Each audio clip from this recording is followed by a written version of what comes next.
이 일들을 증언하고 이 일들을 기록한 제자가 이 사람이라. 우리는 그의 증언이 참된 줄 아노라. 예수께서 행하신 일이 이 외에도 많으니 만일 낱낱이 기록된다면 이 세상이라도 이 기록된 책을 두기에 부족할 줄 아노라. 아멘. 여러분, 우리가 요한복음 맨 끝에 두 절을 읽었는데, 이 요한복음은 사도 요한이 기록을 했죠. 잘 아시는 것처럼 사도 요한은 요한복음, 요한 1, 2, 3서 그리고 요한계시록까지 신약성경에 5권을 기록했습니다. 여러분, 이름이 다 뜻이 있죠. 국회의원 나온 나경원 씨는 상도동 점집에서 이름을 줬다 그러는데, 여러분, 자기가 전혀 인연도 없는 상도동의 국회의원, 동작구의 국회의원 나온 것을 변하기 위해서 상도동 점집에서 이름을 져줬다라는 것까지 들고 나오는 걸 보니까 참 대한민국의 정치 현실이 참 비참하다 하는 생각을 제가 해봤습니다. 여러분, 저는 점집에서 이름 짓지 않고 저희 할아버지가 져주셨습니다. 요한이라고 한 이름의 뜻이 뭡니까?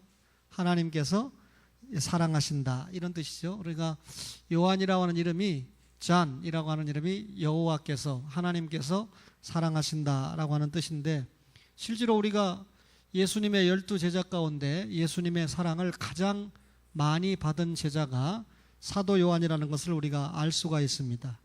그리고 이 요한복음은 또 요한이 기록한 성경은 자기가 사랑을 많이 받다 보니까 예수님의 사랑이 얼마나 큰가를 기록으로 남긴 것이 요한의 작품들이다, 이렇게 알 수가 있습니다. 성경을 읽다 보면 요한의 가족 배경도 좀 나오는데, 아버지는 세베대고 어머니는 살루메라고 하는 것을 우리가 알 수가 있죠. 또 예수님의 12제자 가운데 누가 있습니까? 요한의 형인 누가 있죠? 야고보가 있습니다. 그러니까 야고보의 남동생이 요한이다라고 하는 걸 알 수가 있는데, 요한의 직업은 어부였습니다. 보통 우리가 어부 그러면 가난한 사람이라고 생각을 하는데, 사실 이 성경적인 배경을 보면 그 당시 어부가 가난하지 않았다는 것을 밝혀주고 있습니다. 특별히 요한과 야고보는 뭐도 있었습니까? 그 부모가 배도 있었습니다. 그렇죠? 부자였다는 얘기죠. 또 성경을 읽다 보면 마가복음 1장 19절 이하에 보면 종들도 건드리고 있었어요. 그러니까 결코 가난한 가정은 아니었다. 야고보와 요한의 별명이 뭐였죠? 우레의 아들들이다. 성격이 굉장히 좀 그랬던 것 같아요. 오늘 변전도사님하고 좀 식사를 하면서 또 우리 최 전사님이 사임하시고 나면 또 어떤 일을 해야 될까를 논의하는 가운데 어떤 목사님이 굉장히 천사와 같은 성격을 가지고 있대요. 그렇게 말하는 앞에 있는 나는 별로 성격이 안 좋다, 그 말인데, 근데 제 아내가 옆에서 편을 들기를 성격이 좋은 목사님들은 주님의 나라를 많이 충성하지 않더라고요. 주님의 나라에 충성하지 않더라고요. 굉장히 뼈가 있는 말입니다. 근데 제가 보니까 좀 그랬던 것 같아요. 여러분, 우레의 아들들이라는 면에서 좀 이야기했어요. 제가 작전을 바꿨어요. 지난주에 제가 경양교회 가서 설교할 때 이상철 목사님이 설교했는데 짧게 했다. 그 다음에 본문 중심으로 했다. 그러나 재밌게 했다. 그래서 여러분들이 안 졸았다. 근데 이 담임 목사가 설교하는 시간에 졸면 어떻게 되겠어요?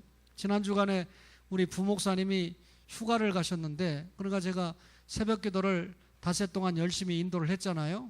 그런데 뭐 담임 목사가 인도한다고 한 분도 더 나오지 않더라고요. 그래서 제가 계속해서 부목사님이 인도하시는 게 좋겠다라고 생각을 했습니다. 오해하시지 말고요. 여러분, 우리가 이 지금 만나고 있는 요한은 구약의 인물이 아니고 신약의 인물이잖아요. 그러면 신약 성경에서 요한을 어떻게 이야기했는가 몇 가지만 보면, 안 찾아도요, 마태복음 4장 이하에 보면 예수님께서 12제자를 부를 때 최초로 불렀던 4명이 누구죠? 베드로와 안드레와 야고보, 요한. 최초로 불렀던 제자 속에 요한이 들어 있었습니다. 요한은 예수님께서 보냄을 받은 사도였죠. 그 12사도 가운데 한 사람이었는데, 이 사도가 되려고 그러면 여러 가지 조건이 있어야 돼요. 첫째는 주님께 부름을 받아야 돼요. 주님께 선택받아야 돼요. 그 다음에 부활의 증인이어야 됩니다. 부활의 목격자가 될 때 사도로서 자격을 가질 수 있는데, 성경을 읽다 보면 우리 사도 요한은 예수님께 부름을 받았고 부활의 목격자였다는 것을 우리가 확인할 수가 있습니다.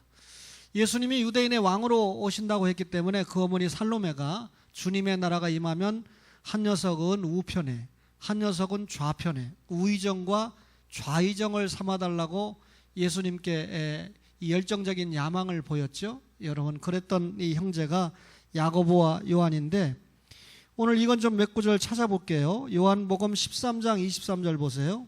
사도 요한이 예수님의 사랑을 엄청나게 받았다 그랬는데, 자신이 기록을 하면서 13장 23절을 보세요. 예수의 제자 중 하나 곧 그가 사랑하시는 자가 예수의 품에 의지하여 누웠다. 그러면 예수님이 사랑하시는 자가 누굽니까? 요한이에요. 자기 자신이에요. 그러니까 자기 이름을 밝히지 않는 겸손함을 보이면서 자기가 예수님의 사랑을 받는 자다 고백했죠. 19장 26절을 보세요. 요한복음 19장 26절을 보면 예수께서 자기의 어머니와 사랑하시는 제자가 곁에 서 있는 것을 보시고, 여기 사랑하시는 제자, 예수님이 사랑하시는 제자가 누굽니까? 자기 자신 사도 요한이라는 거예요. 20장 2절 보세요. 20장 2절. 시몬 베드로와 예수께서 사랑하시던 다른 제자에게 달려가서, 여러분, 예수께서 사랑하시던 다른 제자 누굽니까? 자기 자신이에요. 요한을 이야기하고 있습니다. 또 21장 7절을 보세요. 21장 7절 보니까 예수께서 사랑하시는 그 제자가, 예수께서 사랑하시는 그 제자 누굽니까? 사도 요한입니다. 21장 20절을 보세요. 21장 20절에 베드로가 돌이켜 예수께서 사랑하시는 그 제자가 따르는 것을 보니, 자기를 이야기할 때 유독히 예수님의 사랑을 받는 제자다라고 하는 걸 강조했습니다. 여러분, 성경을 읽다 보면 예수님의 12제자가 활동을 하는데, 아까 제일 먼저 부름받은, 그러면서 A급 제자인 베드로, 안드레, 야고보, 요한이죠. 왜 제가 A급 제자라고 소개를 하냐면, 성경에 예수님의 제자가 4번 12명의 기록이 나오는데 베드로, 안드레, 야고보, 요한이 언제나 1등으로 나와요. 그 중에서 안드레를 빼면 베드로, 야고보, 요한, 이 3인방이 예수님이 이 겟세마네 동산에 가실 때나 또 변화산에 가실 때나 언제나 3명이 동반을 합니다. 그러니까 여러 12제자 가운데 특별한 3제자 중에 한 사람이 요한이었다라고 하는 걸 알 수가 있죠. 여러분, 우리 오늘 요한복음 21장을 읽었습니다만, 요한복음 20장 19절 이하를 슬쩍 보시면요, 20장 19절에 제자들에게 나타나시다 해서 예수님이 평강을 설명하실 때 의심 많은 도마, 이 예수님이 부활하신 후에 나타나셨거든요. 부활하신 후에 나타나셨을 때 누가 지금 목격한 겁니까? 사도 요한이 목격한 거예요. 예수님의 부활 목격했죠. 예수님 십자가에 돌아가실 때 예수님이 사도 요한에게 누구를 부탁했습니까? 자기 어머니 마리아를 부탁했습니다. 그러니까 예수님 십자가에 돌아가시는 걸 정확하게 목격한 사람이 요한이에요. 예수님 부활하신 것을 정확하게 목격한 사람이 누굽니까? 요한입니다. 사도행전 3장에 오면 구시기도 시간에 베드로와 요한이 기도하러 올라가다가 40년 된 안전뱅이를 주님의 이름으로 고치고 산헤드린 공회에 가서 신문당하게 되죠. 다시 말하면 요한은 전도하는데도 열심이었다라고 하는 것을 우리가 신약성경 몇 구절을 통해서 우리가 확인을 하게 됩니다. 그렇죠? 여러분, 이 구원받은 영혼들은 말씀이 너무나 달기 때문에 이 시간에 열심히 귀를 쫑긋 세울 수밖에 없어요. 그죠? 그런데 조는 건 내 책임 아닙니다. 조시거나 피곤한 건 오늘은 박연섭 집사님 책임이에요. 절대로. 그죠? 너무 맛있게 해가지고 여러분들이 너무나 많이 잡수는 바람에 지금 그런 거지, 나는 지금 설교 잘하고 있습니다. 제가 아까 성훈이가 저한테 왔을 때 그런 말을 했어요. 뭐 저한테 온 게 아니고 앞에 찬양 준비한다고 왔다 갔다 하길래, 성훈아, 내가 지금 이 태명이를 위해서 설교할 수는 없잖아. 태명이를 위해서 설교하려면, 여러분, 예수님이 이 땅에 오셨습니다. 예수님이 우리를 얼마나 사랑하셨는지 압니까? 이래가면서 이 톤으로 아주 기초적인 걸 설명을 해야 되는데, 목사님의 설교를 알아들을 때까지 네가 책임져라. 그러니까 예, 알았습니다. 그랬어요. 여러분 제가 어디 강단에서 거짓말하겠어요? 그러니까 목사가 이렇게 말을 안 해도 그렇게 하겠지만 제가 확인을 받는 거죠. 그죠? 전도를 해왔으면 그 전도를 받은 사람이 적어도 이 목사의 설교를 알아들을 수 있을 때까지 여러분들이 투자를 해야 되죠. 여러분 이 사도 요한은 예수님께 사랑을 받았고 사랑을 받은 사람이 사랑을 할 줄 알더라고요. 사랑을 받은 사람이 사랑을 실천하잖아요. 사도 요한이 얼마나 사랑을 잘 실천했는지 우선 주님의 사랑을 받고 자기가 주님의 제자가 됐어요. 그래서 얼마나 제자들을 주님의 심정을 가지고 길렀던지 사도 요한의 직계 제자가 폴리갑인데 서머나 교회 감독으로 있다가 86세 순교했잖아요. 86세 장작돔에다 묶어놓고 네가 예수 한 번만 부인하면 살려주겠다. 그런데 서머나 감독 폴리갑이 예수님이 86년 동안 나를 한 번도 배신한 적이 없는데 내가 예수님을 배신하겠느냐, 그 말 한마디에 화형을 당한 사람이 폴리갑이잖아요. 그리고 그 폴리갑의 제자가 또 누구였냐면 이레니우스였어요.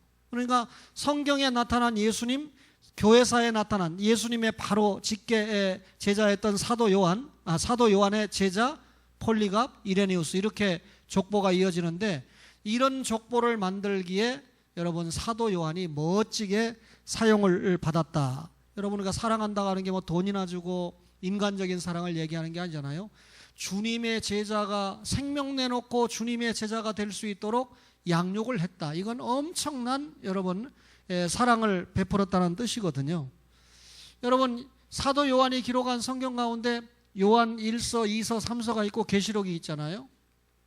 근데 요한 1서는 뭘 기록했냐면 하나님과 성도 사이에 진정한 교제, 생명의 교제가 있어야 된다. 그러면 여러분 하나님과 성도 사이에 생명의 교제가 있으려면 누구를 잘 믿어야 됩니까?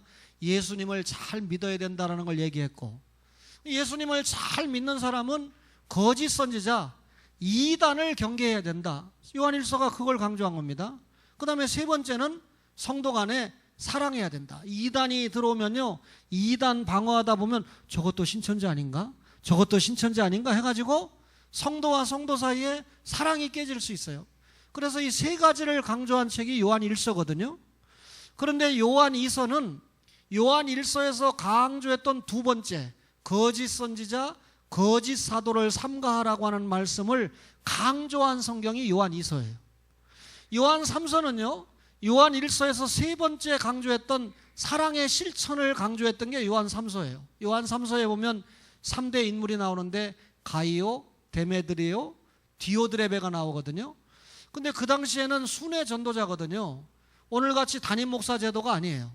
그러니까 순회 전도를 할 때 성도들이 재워주고 먹여주지 않으면 전도자들이 목사의 역할을 감당할 수가 없거든요. 가이오가 영접을 잘했어요. 데메드리오도 영접을 잘했어요. 근데 디오드레베는 오히려 그 교회에서 오랫동안 교회 다닌 사람인데 순회 전도자들을 대접하는 걸 막았습니다. 다시 말하면 사랑의 실천을 하지 않았어요. 그 부분을 지적하면서 여러분 성도와 성도 간에 사랑해야 된다라고 하는 걸 강조한 책이 요한 3서예요. 이 정도 이야기하면 여러분 요한 복음과 요한 1, 2, 3서가 이해가 되죠? 그러면 요한계시록은 어떻게 되나요? 예, 박희경 목사님이 저에게 오늘 내려오시면 위로 예배를 좀 드려주세요. 그래서 오늘 내려오라는 얘기인지 제가 오늘 우리 저녁에 권영현 집사님 이사 감사 예배까지 마치고 제가 또 은별이까지 가서 신방해주고 나면 밤이 될 텐데 어떻게 하겠어요? 내일 우리가 4시에 출발을 한다. 그래서 내일 9시에 발인 예배가 끝나고 나면 고신대 병원에서 바로 시신을 운구해 가면 끝나니까 그 끝나고 나면 초원 가족들과 함께 위로 예배를 드려달라. 그래서 제가 위로 예배를 드릴 때 내일 요한계시록의 한 구절을 공개하도록 그렇게 마음을 먹고 있습니다. 그러면 오늘 여러분 설교 제목이 뭡니까? 사도 요한이 전한 복음. 오전에 설교 제목은 뭐였나요? 예? 뭐라고요? 그리스도의 몸. 설교 다 기억납니까? 예, 감사합니다. 사도 요한이 전한 복음입니다. 세 가지만 얘기할게요. 첫째는 자신이 체험한 복음이에요. 여러분 우리가 이 요한 복음 21장 24절을 읽었는데 이 일들을 증언하고 이 일들을 기록한 제자가 이 사람이라. 사도 요한이 자기 이름을 밝히지 않고 우리는 그의 증언이 참된 줄 아노라 그랬거든요. 여러분, 예수님에게 제일 먼저 부름을 받은 제자 군 중에 한 사람이 요한이라고 그랬어요. 그리고 3년 동안 예수님을 따라다녔습니다. 그러니까 눈으로 봤잖아요. 요한일서 1장 1절에 사도 요한이 기록하면서 뭐라고 그랬습니까? 눈으로 본 바요, 들은 바요, 눈으로 본 바요, 손으로 만져봤다. 그러면 눈으로 봤다는 건 뭡니까? 시각적으로 예수님을 체험했다. 귀로 들었다는 건 뭡니까? 예수님 말씀을 청각적으로 체험했다. 예수님을 손으로 만져봤다. 여러분, 무슨 말이죠?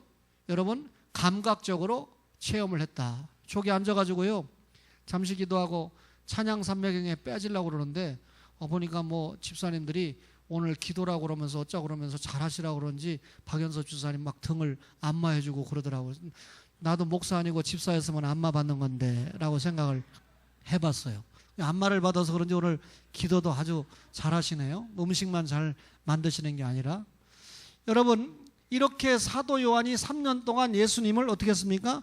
직접 체험했습니다. 아까 잠시 말씀드렸지만 예수님께서 대속의 진리를 이루시는 십자가의 현장에 누가 있었습니까? 베드로는 멀찍이 따라가다가 도망갔는데 누가 있었어요? 사도 요한이 예수님의 십자가 현장을 목격하고 있었어요. 그리고 예수님께 친히 어머니에 대한 공경까지 부탁을 받고 자기의 어머니처럼 공경하고 모셨기 때문에, 부모 공경하면 장수하잖아요. 12제자 가운데 가장 오래 산 제자가 사도 요한이었던 이유는 예수님의 분부를 받고 부모 공경을 잘했기 때문에 가장 오래 산 것이 아닌가, 저는 그렇게 추석을 해봅니다. 여러분, 예수님의 십자가의 현장에만 있었을 뿐만 아니라 조금 전에 살펴본 대로 예수님의 부활까지 목격했죠. 부활하신 예수님이 나타났을 때 사도 요한이 직접 목격하지 않았습니까? 따라서 여러분, 사도 요한이 전한 복음은 자신이 분명하게 눈으로 보고, 자신이 분명하게 귀로 듣고, 자신이 분명하게 손으로 만져본, 쉽게 말하면 자신이 체험한 복음인 예수님을 전했다, 그 말입니다. 여러분과 저가 사도 요한처럼 복음을 잘 전하는 사람이 되려면 우리가 복음을 몸소 체험을 해야 됩니다. 기도하고 여러분 응답을 많이 받으면 여러분 기도를 왜 해야 되는지 알게 되잖아요.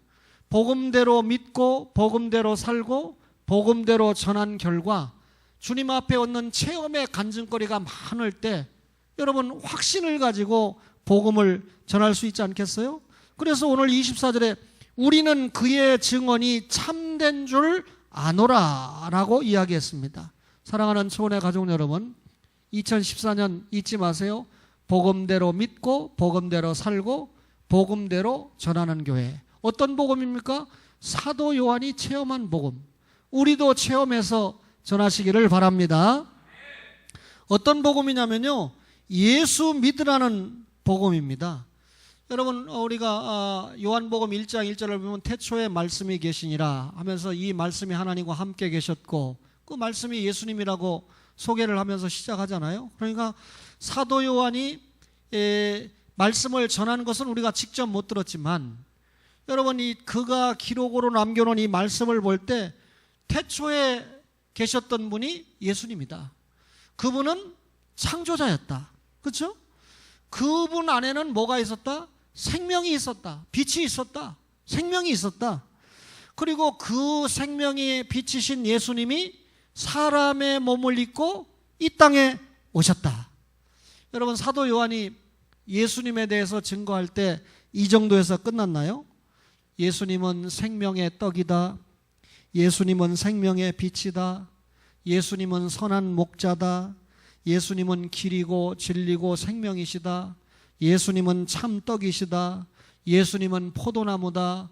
여러분, 계속해서 에이고 에이미, 헬라말로 나는 뭐뭐다 라고 하는 형식으로 예수님을 소개했어요. 우리가 알고 있는 예수님은 주로 예수, 그리스도, 인자, 신자, 주 이렇게 알고 있지만 예수님의 다른 사역적인 성우를 많이 동원해서 어떻게 하든지 예수님에 대해서 우리에게 알려주려고 애를 썼던 사도가 요한이라는 것을 알 수가 있어요. 또 여러분이 요한복음을 읽어보면 다른 성경, 다른 복음서에 기록되지 않은 갈릴리 가나 혼인집에서 물을 가지고 포도주로 만드셨다. 엄청난 기적이죠. 여러분, 물 가지고 포도주 만들 수 있나요? 또 오병이어 기적, 보리떡 5개와 물고기 2마리로 맞나요? 예, 오병이어 5,000명을 먹이고 12바구니에 남겼다. 여러분, 이게 있을 수 있는 일인가요? 또 바다 위를 육지같이 걸으셨다. 죽었다가 나흘이 된 나사로야 나오라, 나사로를 살렸다. 여러분, 한마디 말씀으로 죽었던 나사로도 살렸다고 사도 요한이 증언을 하고 있습니다. 그러면 여러분, 우리가 예수님은 물 위로 걷는 분입니다. 예수님은 물을 가지고 포도주로 만드는 분입니다. 예수님은 죽었던 사람도 살리는 분입니다. 물론 전해야 되죠. 그러나 그걸 전하는 목적은 이런 예수님이 곧 누구라는 겁니까? 하나님이라는 거예요. 왕종인신. 여러분, 요한복음은 예수님이 하나님이고 하나님의 아들이라는 걸 강조한 책이라고 그랬잖아요. 예수님이 하나님이고 하나님의 아들이라는 것을 상대에게 믿게 하려고 그 하나님만이 하실 수 있는 일들을 전한 거거든요. 그런데 여러분, 사람들이 예수님이 하신 일을 우리도 할 수 있다, 믿는 자 안에서 능치 못할 일이 없다 해가지고 물 위로 걸으려고 노력을 한다든지, 여러분 무덤 앞에 가서 하루 종일 누구야 살아나오라 한다든지 하면 자기가 누가 되려고 하는 교만이죠. 하나님이 되려고 하는 교만이죠. 그러니까 예수를 믿어도 제대로 믿어야 돼요. 예수님을 믿어도 말씀대로 잘 믿어야 되죠. 사도 요한은요, 예수님에 대해서 핵심적인 사건을 증거를 했습니다. 여러분, 그 핵심적인 사건이 뭐냐면, 내가 십자가 현장을 목격했는데 그 예수님이 나의 죄 때문에 돌아가셨다. 대속을 성취했다.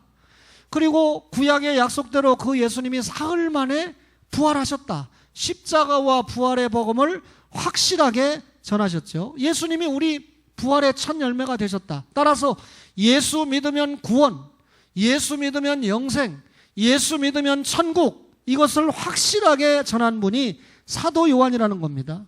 사도 요한의 주장에 의하면 지금 그 예수님은 하나님 보좌 우편에 계시다는 거죠. 요한복음 14장에 내가 처소를 예비하러 가노니, 처소가 예비되면 다시 와서 우리를 영접하신다고 약속하고 가셨잖아요. 그분이 지금 어디에 계십니까? 로마서 8장 34절에 보면 하나님 보좌 우편에 계신 자요. 거기서 뭐합니까? 히브리서를 보면 우리를 위해서 기도하고 계시다 그랬습니다. 그러면서 여러분, 사도행전 1장에 보면 갈릴리 촌 사람들이 쳐다보는데, 여러분 예수님이 부활을 40일 동안 증거하신 후에 승천하시잖아요. 그때 뭐라 합니까? 갈릴리 촌놈들아, 왜 쳐다보고 있느냐? 너희가 본 그대로 오시리라. 육체를 입고 부활할 승천하신 예수님이 마지막 재림의 때도 육체를 입고 재림하실 줄로 믿습니다.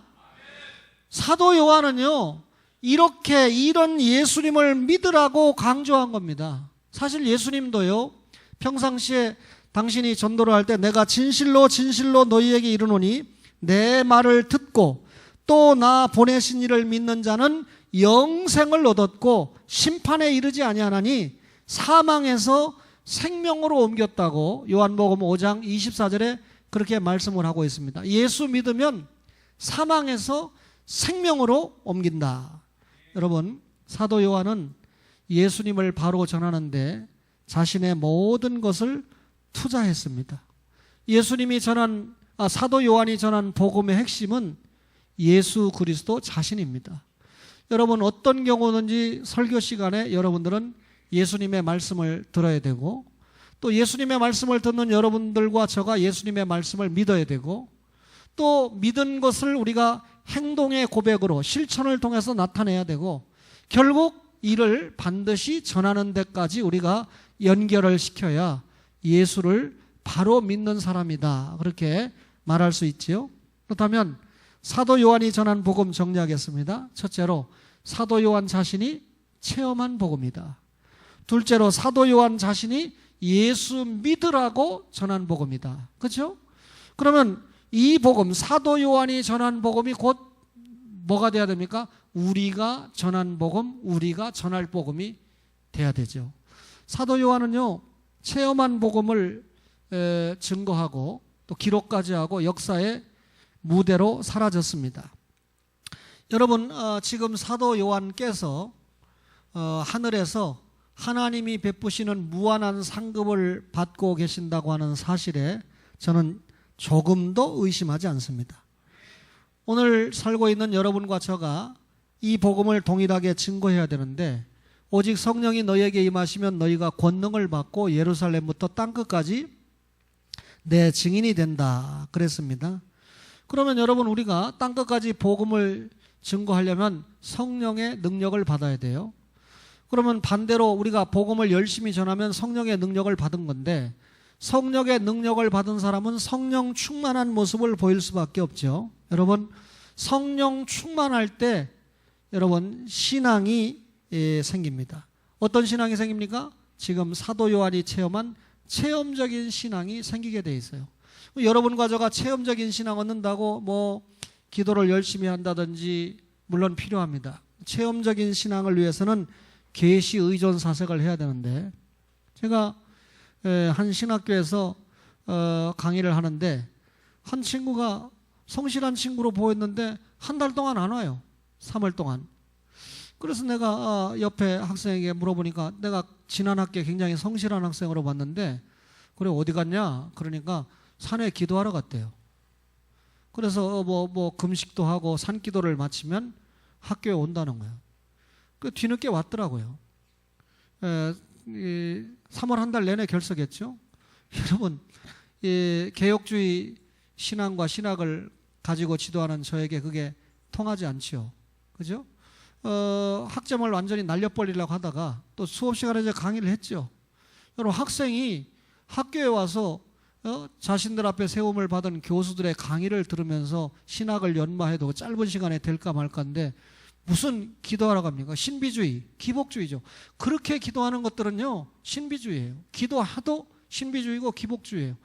뭐 때문에 기도하는지를 모르는 친구들이죠. 근데 그 학생을 좀 아끼는 다른 분이 제 학점 날리려고 하니까, 교수님 그래도 그렇게 하니까 좀 기본 학점은 좀 주셔서 학기가 연장될 수 있어요. 제가 학점 날리면 유급이 되니까 그렇게 또 때를 쓰더라고요. 근데 제가 여러분 바로 가르치는 사람이지, 여러분 이 사랑이 많지만 그 사람에게 사랑이 많은 건 제대로 가르칠 때 사랑이 있는 거지 적당히 넘어가는 게 사랑이 아니잖아요. 여러분, 그런 류의 신앙생활 하면 안 돼요. 체험적인 신앙은 계시 의존 사색입니다.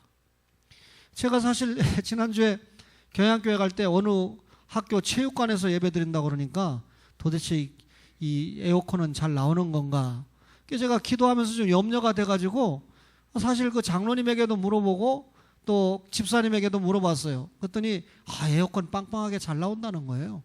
근데 제가 가보니까 당일날 에어컨이 고장이 나가지고 난리가 났어요. 그러니까 제가 굳이 몇 명 모이느냐 이렇게 물어보지 않고 에어컨 잘 나오느냐라고 물어본 것도 하나님의 뜻이 계셨던 거예요. 그러니까 이거 참 제가 굉장히 긴장되더라고요. 예배를 시작하기 위해서 앉아 있는데 보니까 그 예배당 꽉 찼더라고요. 꽉 찬 사람들이 다 이렇게 하고 있는 거예요. 주보 가지고 붙이고 있는데 얼마나 더우니까. 그래서 제가 이거 오늘 정말 성령님이 역사 안 해주면 오늘 예배는 정말 곤란하겠구나. 그죠? 다들 목사 설교하는데 이렇게 하고 있어 보세요. 거기다가 여러분, 제가 또 설교를 한 번 하고 말 교회 아닙니까? 설교가 제 마음에. 그러니까 어느 정도 준비한 설교를 해야 될 텐데, 지금까지 신재철 목사가 뿔 달린 사람으로 생각을 했기 때문에 제가 뿔이 안 달렸다는 걸 입증하려면 어떻게 됩니까? 말씀을 제대로 전해야 돼요. 근데 말씀을 제대로 전하고 마지막에 뭘 해야 되죠? 그 교회의 현 상황을 생각해 볼 때 비전을 정확하게 제시하고 와야 되잖아요. 두 가지 목적을 다 성취하려니까 시간도 짧은데 거기다 부채질까지 하고 있다? 이건 보통 문제가 아니에요. 근데 설교를 딱 시작하는데 약속이나 한 것처럼 한 사람도 부채질을 안 하는 거예요. 제가 착각하기를, 역시 내가 설교를 잘하니까 부채질을 안 하는구나 라고 생각을 했다가 바꾸기를, 기본이 튼튼한 교회다. 여러분, 어떤 교회에서 분리해서 나올 때 똑똑한 사람 용서하세요, 헌금도 잘하는 사람, 예배도 잘 드리는 사람, 의식도 있는 사람, 이런 분들이 거기 나와 앉아있지, 그렇지 못한 사람들은 주저앉아 있거든요. 여러분, 우리가 전할 복음에 뭐라고요? 체험적인 신앙을 가져야 된다. 체험적인 신앙이 없으면요, 웬만한 환란이 오면 넘어지고 자빠져요. 그러니까 여러분, 믿을 수가 없어요. 어떤 그 말씀을 받고 신앙생활할 때 계시의 확실한, 말씀의 확실한 신앙을 갖지 못하면 여러분 자꾸 흔들리게 되니까 믿을 수가 없어요. 여러분과 저가 체험적인 신앙을 갖는 게 대단히 중요한데, 여러분 말씀에 대한 체험, 기도 응답에 대한 체험, 또 어떤 분은 찬양을 열심히 주님 앞에 부르면서 찬양에 대한 어떤 체험도 있을 수 있습니다. 중요한 건 말씀에 대한 체험이죠. 그러니까 여러분, 제가 오늘도 여러분에게 성경 공부하는 방법을 조금 가르쳐 드렸는데, 여러분들이 요한복음을 본다든지 요한과 관계된 책을 볼 때 적어도 요한과 관계된 걸 어느 정도 기본적으로 알고, 바울에 관한 것을 어느 정도 알고, 모세오경, 그럼 모세오경에 대해서 어느 정도 알고 하는 것을 자꾸 훈련을 쌓고, 훈련이 여러분이 어려우니까 목사가 자꾸 여러분들에게 기본적인 이야기를 해주잖아요. 그때 메모도 하고 관심을 갖고 해서 자꾸 하나님의 말씀에 가까워지는 역할을 해야 돼요. 우리 집사님이 성경 필사를 2번이나 하셨다고 그러는데 얼마나 대단하십니까? 근데 저는 성경 필사 1번도 못 했거든요. 그러면 필사 2번 하신 분은 나보다 2배는 훌륭한 분 아닙니까? 그렇게 평가하면 저는 뭐가 되겠어요? 필사, 은사가 다르다고 그랬잖아요. 필사가 대단히 중요한데, 필사를 하시면서 내가 그 내용을 모르면서 필사를 한다 그러면 조금 더 문제가 될 수 있잖아요. 그러나 이제 필사를 2번씩이나 하셨으니까 자꾸 내가 필사했던 그 말씀이 어떤 말씀인가 체험하고 전하는 게 대단히 중요하지 않습니까? 여러분, 성령 충만한 사람은 주님을 사랑하는 마음이 불같이 일어납니다. 여러분, 우리가 예수님의 은혜로 구원받은 것을 깨닫게 되면 일생 동안 감사와 감격 외에는 일어날 게 아무것도 없잖아요. 따라서 여러분, 우리가 주님께 받은 구원이 감사 감격하니까 주님이 마지막 우리에게 부탁한 게 뭡니까? 자기 자신이 이룬 십자가와 부활의 진리를 전해달라는 거 아닙니까? 따라서 이 복음을 전하는 것만큼은 누가? 교회가, 성도가 맡았다. 따라서 성령 충만한 사람은 담대한 힘을 얻어서 복음을 전해야 되죠. 너희가 권능을 받고, 이 말은 어떤 시험과 환난과 고통 가운데도 복음을 전할 수 있는 힘을 얻을 수 있다는 거예요. 마귀가 시험하죠. 죄악이 시험하죠. 세상이 시험하죠. 물질이 시험하죠. 얼마나 많은 종류의 것들이 여러분과 저를 시험합니까? 그렇죠? 여러분, 예수님께서 사도 요한과 베드로를 통해서 아까 사도행전 3장에 안전뱅이를 고치고 복음을 전했다고 그랬는데, 산헤드린 공회가 칭찬하기는커녕 두 사도를 끌어다가 공회에서 재판해요. 그러다 나중에 함구령을 내리죠. 근데 왜 산헤드린 공회가 이렇게 좋은 일을 한 두 제자를 핍박했느냐면 2가지거든요. 지금 유대인들이 예수님을 믿고 개종하는 사람들이 엄청나게 늘어나고 있어요. 산헤드린 공회 입장에서 볼 때는 유대교 존재 기반이 흔들릴 것 같으니까, 더군다나 안전뱅이까지 일으키는 예수님을 전하는 사람들이니까 유대교 신자들이 대거 기독교로 개종할 것을 염려해서 지금 핍박하는 거예요. 또 한 가지 핍박의 이유들은 자신들이 십자가에 못 박은 죄인으로 남게 된 걸 염려한 거죠. 왜냐하면 베드로와 요한이 예수님을 전하는데 그 예수님이 여러분 점점 유명해집니다. 왜냐하면 안전뱅이를 여러분 예수 이름으로 고칠 정도가 되니까. 그러면 여러분, 그 예수님을 십자가에 못 박아 죽인 게 누굽니까? 유대인 아닙니까? 바리새인 아닙니까?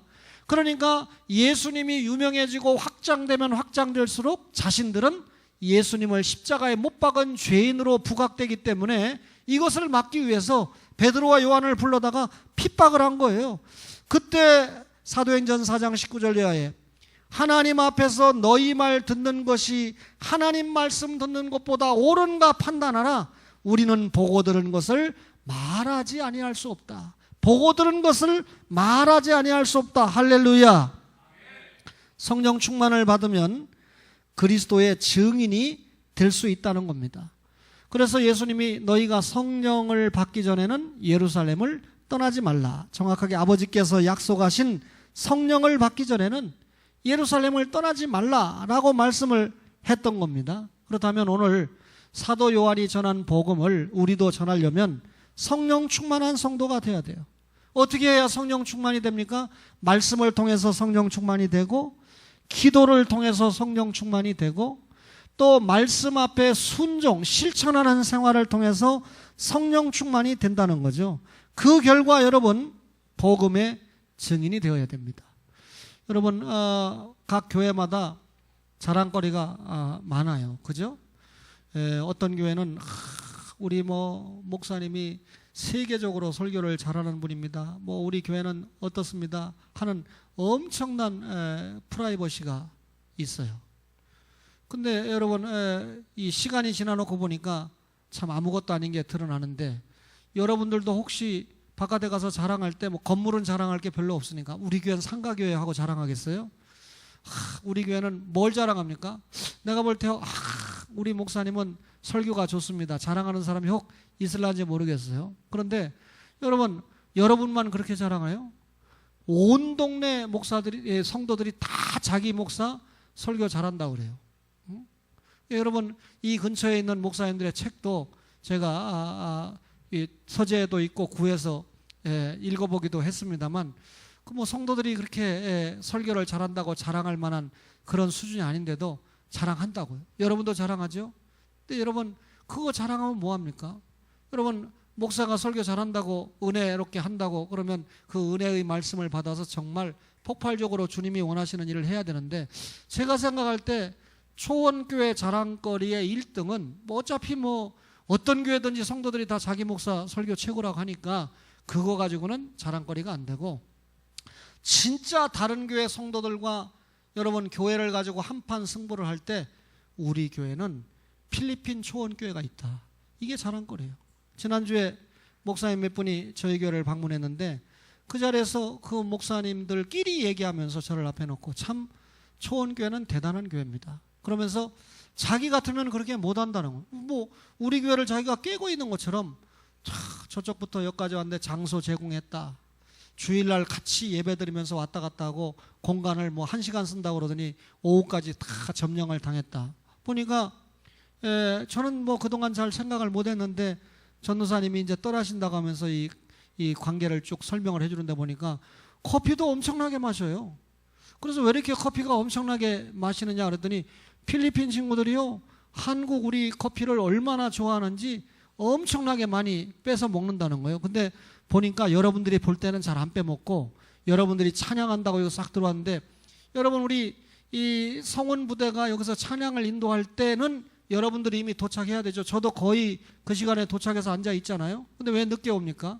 찬양부터가 예배는 시작된 거예요. 그죠? 근데 왜 늦게 옵니까? 주의하셔야 돼요. 여러분들이 싹 들어와서 찬양할 때 싹 나와서 쫙 빼먹더라고요. 근데 여러분 커피 빼먹지 마 그러면 다른 거 다 잘했어도 어떻게 됩니까? 은혜가 삭감되죠. 그거 가지고 줄 바에야 다 줘야지. 그러니까 잘 마시라고 하고 맛있냐고 물어보고, 그죠? 또 필요하면 건강에 안 좋다고 설명해 줄 필요는 있겠으나 만약에 건강에 안 좋다고 설명하면 여러분 다른 부작용이 있을 거예요. 두 번째로 여러분 제가 요즘에 와서 우리 교회 이 관리비를 보니까 관리비야 평당 관리비 내는 거야 거의 비슷하지만 전기세가 많이 나오면 관리비가 팍 올라가잖아요. 총 관리비가. 근데 이게 전기세가 과거에 우리가 쓸 때보다 꽃배기 이상 나와요. 이게 어떻게 된 거냐 보니까 저 친구들 제가요 여러분 잘 아실 거예요. 저 친구들이 들어오기 전에는 오전 10시, 10시 반까지 에어컨 킨 적이 없습니다. 교육관에. 무슨 벼락이 떨어지려고 에어컨을 킵니까? 그죠? 한두 사람이 와가지고. 근데 요즘은 제가 거의 1등으로 오는데 오자마자 하는 게 뭡니까? 에어컨 켜놓는 거예요. 저 친구들이 들어오면 시원해야 되니까. 그죠? 그러니까 배려죠. 그러다 보니까 에어컨 켜져 있는 시간이 굉장히 길다 보니까 전기요금도 엄청나게 나와요. 그동안 눈치를 봤는지요. 살살 와가지고 오늘 와가지고 목사님 한 장 뽑아도 돼요? 그래서 USB를 딱 가지고 와가지고 탁 뽑는데 한 장 뽑는다고 해놓고 20장 뽑는 거야. 응? 우리는 한 장 뽑으려면 이면지를 갖다 쓰기도 하고 이러는데 그냥 착착 하는데 제가 한마디만 했다가는 시험 들고, 그게 여러분 선교 다 잘해놓고 또 시험 들게 하면 안 되잖아요. 그러니까 여러분 아주 또 그 친구가 눈치가 빨라가지고요, 5장 탁 뽑았다가 좀 기다리더라고요. 5장 클릭해놓고 내가 좀 혹시 나가면 뽑으려고 그러는데 안 나가고 있으니까 조금 있다가 뭐 조금 더 뽑아도 돼요? 그러더니 또 뽑다 보니까 자기들 숫자만큼 뽑는 거야. 그런데 처음에 그레이스가 저한테 한 장 복사해도 돼요? 이렇게 하고 들어왔어요. 권영현 집사님이 증인이죠. 종이도 쓰죠, 잉크도 쓰죠, 안 쓰는 게 없어요. 다시 말하면 여러분들이 기가 막힌 헌금을 내서 저들에게 공간 내줬죠. 전기세 많이 나오죠. 그 다음에 여러분 식사도 준비해서 제공하잖아요. 그죠? 아니 저 친구들이 중국 사람이요? 왜 이렇게 오늘 짜장밥을 잘 먹는 거예요? 맛있다고 그러면서 엄청나게 먹는 거 봤잖아요. 그죠? 여러분 박연섭 집사님은 별도의 식사당번을 한번 넣어야 되겠어요. 거기다 여러분 커피도 주죠. 여러분 거기다 그것도 부족해가지고 우리가 우리 성도 가운데 필리핀 사람하고 비슷하게 생긴 사람을 뽑아가지고 간사까지 제공을 해줬잖아요. 그죠? 그러니까 여러분 얼마나 우리가 선교에 열정입니까? 그래서 제가 저 친구들이 제 방에 와서 성경 공부할 때 뭐 영어로 공부하면 그래도 조금 얻어 걸리는 게 있을 텐데 하다못해 가스펠이라도 제 귀에 들어올 거 아닙니까? 근데 따갈로어로 공부하니까 이게 뭔 말인지는 잘 모르겠지만 어쨌든 이 성경을 열심히 전하고 배우는 것 같은 이 심리적인 감정은 느껴요.